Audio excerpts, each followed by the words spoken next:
Hi hello welcome to social post. నేను మీ వాసవి ఆచార్య. So మనతో ఈరోజు స్టూడియోలో ఉన్నారు mutual fund distributor Chakradhar sir. సార్ని ఇన్వైట్ చేసి వీడియోలోకి వెళ్ళిపోదాం.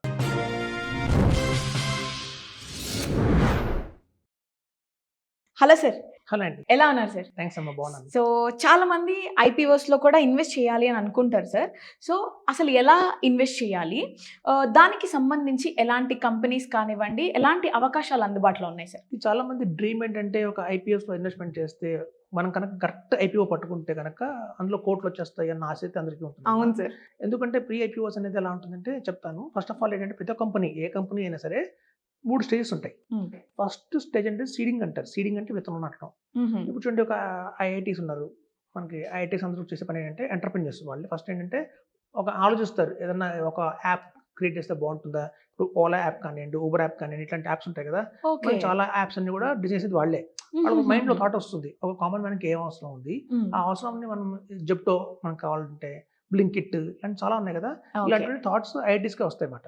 సో వాళ్ళు ఫస్ట్ వాళ్ళు ఒక ఐడియా వచ్చినప్పుడు దాన్ని ఇంప్లిమెంట్ చేయడానికి ఎవరు సహాయం చేయరు.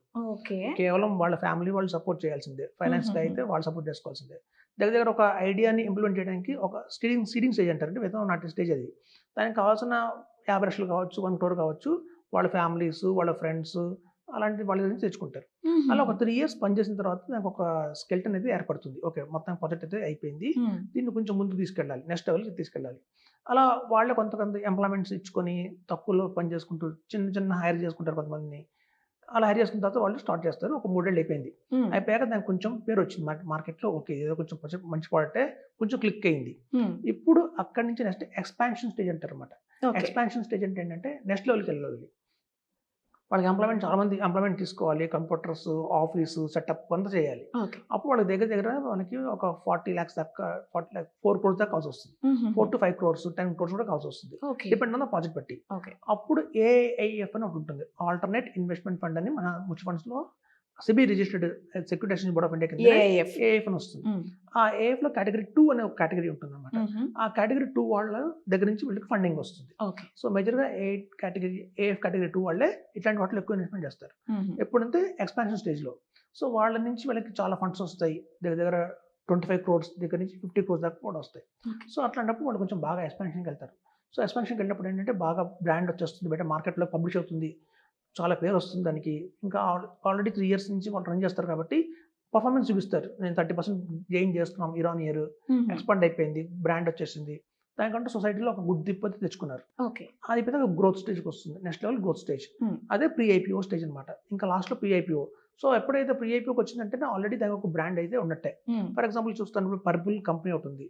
పర్పుల్ అంటే వాళ్ళు ఏంటంటే వాళ్ళు ఈ కాస్మెటిక్స్ ఉన్నాయి కదా, మనకి చాలా మంది హెల్త్ అండ్ గ్లో తెలుసు. ఎక్కడ మనం హెల్త్ అండ్ గ్లోకి వెళ్ళామంటే, ఏదైనా మాల్కి వెళ్ళామంటే మనకి బయట అవుట్లెట్స్ ఉంటాయి. వాళ్ళు ఏంటంటే ఇండియాలో ఉన్న అన్ని కాస్మెటిక్స్ని రూఫ్లో పట్టుకొస్తారు. సో పర్పుల్ కూడా అలాంటిదే. వాళ్ళు ఏంటంటే ఆన్లైన్లో ఫేమస్ అయ్యారు బాగా. మనం డైరెక్ట్గా వెళ్ళి ఏదన్నా కాస్ట్ కొనుక్కుంటే, లైక్ సపోజ్ ఇప్పుడు మామ్ అండ్ ఎర్త్ అని ఒకటి ఉంది product. So mom and earth పాటు మనం కొనుక్కుంటే ఎంఆర్పి మీకు చాలా ఉంటుంది. అది వీళ్ళ ద్వారా వెళ్తే కొంచెం తగ్గుతుంది అనమాట కాంపిటీషన్లో. సో అట్లా చాలా బ్రాండ్స్ వీళ్ళ దగ్గర, ఇండియాలో బెస్ట్ బ్రాండ్స్ అన్ని కూడా అవైలబిలిటీలో ఉంటాయి. సో అలాంటి కాస్మెటిక్స్ మనకి పర్పుల్ లాంటి కంపెనీ ఇప్పుడు ప్రీ ఐపీఓలో ఉంది. సో ఎవరైనా ఇన్వెస్ట్మెంట్ చేయాలంటే ఇట్లాంటి వాటిలో ఇన్వెస్ట్మెంట్ చేయొచ్చు అనమాట. సో అలా ప్రీ ఐపీఓలో ఇన్వెస్ట్మెంట్ చేసిన వల్ల 2 డిసడ్వాంటేజ్ అయితే ఉన్నాయి.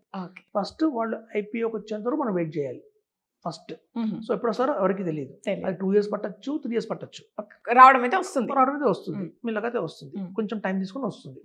తర్వాత సెకండ్ ఏంటంటే డిసడ్వాంటేజ్, ఒకవేళ లిస్ట్ అయిన తర్వాత కూడా, మార్కెట్లో లిస్ట్ అయిన తర్వాత కూడా 6 months మనం అమ్మడానికి లేదు. 6 months దాన్ని హోల్డ్ చేయాల్సిందే. 6 months తర్వాతే మనం దాన్ని సేల్ చేసుకోవచ్చు. సో ఈ 2 డిసడ్వాంటేజ్ ఉన్నాయి. ఒకటేమో లాక్ అయిపోయింది, అమౌంట్ లాక్ అయిపోయింది, బయటికి రాదు, లిస్ట్ అయ్యేంత వరకు బయటికి రాదు. అది 3 years, 4 years, 5 years అన్న వెయిట్ చేయాల్సిందే. సెకండ్ వచ్చేసి మనకి ఏంటంటే, ఒకవేళ వచ్చినా కూడా లిస్ట్లో వెంటనే అమ్మడానికి లేదు, 6 months వెయిట్ చేయాలి. సో ఐపీఓ రాగానే ఎలా ఉంటుందంటే, సపోజ్ 140 rupeesతో మనకి లాంచ్ అయింది అనుకోండి ఐపీఓ, అది చూస్తుండగానే 300, 400, 500, 600 వెళ్ళిపోతుంది. వెళ్ళిపోయి వాళ్ళు డమాన్ పట్టడం మొదలు పెడుతుంది. ఎందుకంటే మనం చెప్పుకున్నాం కదా ముందు, ఏఐఎఫ్ కేటగిరీ ఒక కేటగిరీ ఉంది. ఆ కేటగిరీ వాళ్ళు కూడా బాగా ఇన్వెస్ట్మెంట్ చేస్తారు. వాళ్ళు ముందే ఇన్వెస్ట్మెంట్ చేస్తారు. వాళ్ళు ఎక్స్పాన్షన్ స్టేజ్ లో వాళ్ళు ఇన్వెస్ట్మెంట్ చేస్తారు. దగ్గర 50 కోట్లు, 100 కోట్లు కూడా పెడతారు వాళ్ళు. వాళ్ళకి ఏంటంటే ఇట్లాంటి ఆప్షన్ లేదు, ఇలాంటి కండిషన్ లేదు. ఐపీఓ లిస్ట్ అవ్వగానే మీరు అమ్మకూడదు అన్న కండిషన్ వాళ్ళకి లేదు. సో లిస్ట్ అవ్వని వెంటనే అమ్మేసి ఫస్ట్ వాళ్ళే. సో 100 కోట్లు, 200 కోట్లు వెళ్ళిపోతాయి. సో కాబట్టి మార్కెట్లో ఎప్పటి నుంచి గుర్తించండి, చాలా మంది అనుకునేది ఏంటంటే అరే ఐపీఓ వచ్చినట్టు పడిపోతుంది ఎందుకు అని క్వశ్చన్ మార్క్ అయితే మైండ్లో ఉంటుంది. అవును సార్. రీజన్ ఏంటంటే ఏఎఫ్ కేటగిరీ 2 వాళ్ళు అమ్మేస్తారు. సో కాబట్టి వాళ్ళు అమ్మేస్తారు కాబట్టి ప్రైస్ పడుతుంది బాగా. ఓకే. తర్వాత మళ్ళీ స్టేబుల్ అయ్యి నిజంగా దానికి అంత పొటెన్షియల్ మార్కెట్లో ఉందంటే అక్కడ నుంచి బాగా గ్రో అయితే అవుతుంది. అయితే మనం ఇచ్చే సలహా ఏంటంటే చాలా మంది ఇన్వెస్టర్స్కి దగ్గర ఇండియాలో 256 ఐపీఓస్ ఉన్నాయి. Pre IPOs okay. అంటే ఇంకా ఐపీఓకి రాకుండా ముందే ప్రీ ఐపీఓ స్టేజ్లో దగ్గర 256 కంపెనీలు ఉన్నాయి. ఓకే. సో ఈ 256 కంపెనీల్లో ఏది కొనాలి, ఏది అమ్మాలి మనకు తెలియదు. ఓకే. ఎందుకంటే మనం అంత ఇన్ డెప్త్ గా దాన్ని స్టడీ చేయలేం. బ్యాలెన్స్ షీట్ ఏంటి, వాళ్ళకి కాంపిటేటర్స్ ఎవరు ఉన్నారు, వాళ్ళకి రాబోయే 5 years 10 years లో ప్రాఫిట్స్ ఎలా ఉంటాయి అనేది మనం గెస్ట్ చేయలేం. ఒక లేమెన్ గా మనకు అంత ఇన్ఫర్మేషన్ రాదు. అయితే దీనికి సంబంధించి కొన్ని కంపెనీస్ ఉన్నాయి. వాళ్ళు ఏం చేస్తారంటే బాస్కెట్ ఆఫ్ ప్రీ ఐపీఓస్ ఒక బాస్కెట్ ఇస్తున్నారు అనమాట. ఓకే. ఒక రెడీమేడ్ గా సపోజ్ మీరు ఒక 5 lakhs ఇన్వెస్ట్మెంట్ చేద్దాం అనుకున్నాను. సో ఆ 5 lakhs వాళ్ళకి తగ్గట్టుగా వాళ్ళకి ఒక బాస్కెట్ డిజైన్ చేస్తారు. అందులో ఏంటంటే ఒక 6-7 ఐపీఓస్ పెట్టేస్తారు వాళ్ళే, ప్రీ ఐపీఓస్. ఓకే. ఒక అకౌంట్ లాగానా సార్? అకౌంట్ లాగా బాస్కెట్ అంటే ఏంటంటే ఒక సెట్ ఆఫ్ ప్రీ ఐపీఓస్ అనుకోవచ్చు, ఒక కాంబినేషన్ ఆఫ్ ప్రీ ఐపీఓస్ అనుకోవచ్చు. సో మీకు ఫర్ ఎగ్జాంపుల్ చెప్తాను, ఒక బాస్కెట్ లో ఎలా ఉంటుందంటే పెరాక్ పెరిక్ అని మీరు కంపెనీ పేరు వింటారు. పెరాక్ పెరిక్ మ్యూచువల్ ఫండ్ లో ఫ్లెక్సీ క్యాప్ చాలా పాపులర్ అయింది. లాస్ట్ 10 years నుంచి కూడా ఇండియాలో one of the best flexi cap Parag Parikh. So అలా పెరాక్ పెరిక్ ఏఎంసీ ఇంకా లిస్ట్ అవ్వలేదు మార్కెట్ లో, అది ఇంకా అన్లిస్టెడ్ లోనే ట్రేడ్ అవుతుంది.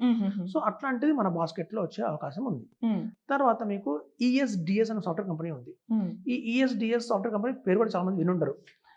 ఇదేంటంటే ఒక సాఫ్ట్వేర్ కంపెనీ, వీళ్ళు క్లౌడ్ మీద పనిచేస్తారు, ప్లస్ డేటా సెంటర్స్ ఉన్నాయి వీళ్ళకి.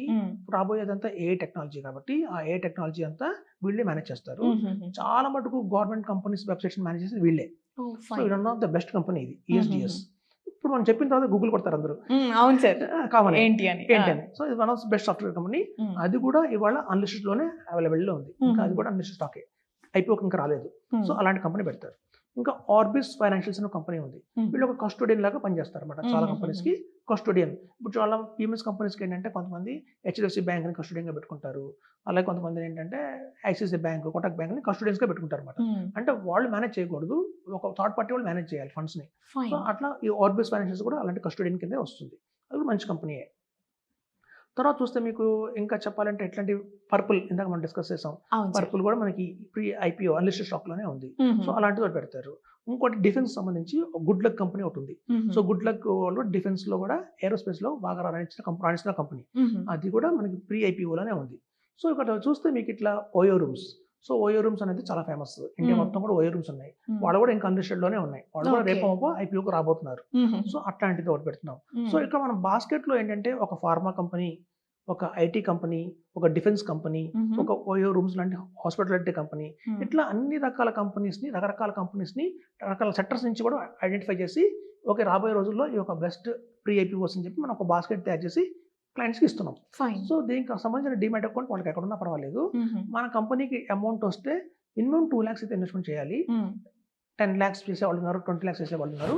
వాళ్ళ కెపాసిటీ బట్టి ఓకే నేను ఈ 20 lakhs నేను మర్చిపోతాను, నాకు ఒక 5 ఏళ్ళు 6 ఏళ్ళు అవసరమే లేదు అనుకున్న వాళ్ళు మాత్రం పెట్టాలి. చెప్తున్నాం కదా, ముందు గట్టిగా చెప్తున్నాం, దీనికి ఎప్పుడు లిస్ట్ అవుతాయో గ్యారంటీ లేదు. సో కాబట్టి ఏదైతే అమౌంట్ నాకు ఇప్పుడప్పుడే అవసరం లేదు ఇది అనుకున్న వాళ్ళు మాత్రమే ఈ ప్రీ ఐపీఓస్కి రావాలి. సో అట్లా వాళ్ళకి ఇన్ని 256 ప్రీ ఐపీఓస్లో ఏది అని వాళ్ళకి తెలియదు కాబట్టి మనం ఒక బాస్కెట్ రూపంలో హెల్ప్ చేస్తున్నాం. సో ఇట్లా బాస్కెట్ రూపంలో అన్ని రకాల ఫైనాన్షియల్ సంబంధించి, ఎలక్ట్రానిక్స్ సంబంధించి, సాఫ్ట్వేర్ సంబంధించి రకరకాల అన్ని మిక్స్ చేస్తున్నాం కాబట్టి మనం చెప్పేది ఏంటంటే మీ బాస్కెట్లో 8 ప్రీ ఐపీఓస్ ఉంటాయి. ఈ ప్రీ ఐపీఓస్ 8లో అట్లీస్ట్ 3 or 4 లిస్ట్ అయినా సరే మీరు పెట్టిన అమౌంట్ మీకు తిరిగి వచ్చేస్తుంది. ఇంకా మిగతా బ్యాలెన్స్ మనకి ఇన్స్టాల్మెంట్ లో తెచ్చుకోవచ్చు. సో కాబట్టి ఇదండి ఒక బెస్ట్ ఆప్షన్ ఏంటంటే ఉందంటే, ఎందుకంటే ఐపీఓలో బిడ్ వస్తుంది, అందరికీ ఆ లాట్ లో అందరికి దొరకదు. కొంతమంది లక్కీస్ట్ పీపుల్ కి దొరుకుతున్న షేర్స్, దొరికినా కూడా లిస్ట్ అయిన వెంటనే ఏఎఫ్ కేటగిరీ 2 వాళ్ళు అమ్మేస్తారు కాబట్టి వాటిని మనకి మళ్ళీ చూస్తున్నా కానీ పైకి వెళ్ళి మనకి కింద పడుతుంది. సో ఇట్లాంటి తలకాయపులన్నీ ఉండకూడదు అంటే మాత్రం ఈ basket of pre IPOs best. Fine thank you so much sir. So చూసారు కదా, ఇది ఇవాటి వీడియో. సో ఒకవేళ మీరు సార్తో మాట్లాడాలన్నా, సార్ని కలవాలన్నా సరే, నేను సార్కి సంబంధించిన డీటెయిల్స్ అన్ని కూడా నేను స్క్రీన్ మీద ఇస్తాను. ఒక్కసారి సార్తో మాట్లాడి మీకున్న డౌట్స్ అన్ని క్లారిఫై చేసుకోండి. సో ఇది ఇవాటి వీడియో. ఇంకో గెస్ట్తో నేను మళ్ళీ ఇంకొక వీడియోతో నేను మీ ముందు ఉంటాను. This is Vasavi Acharya signing off.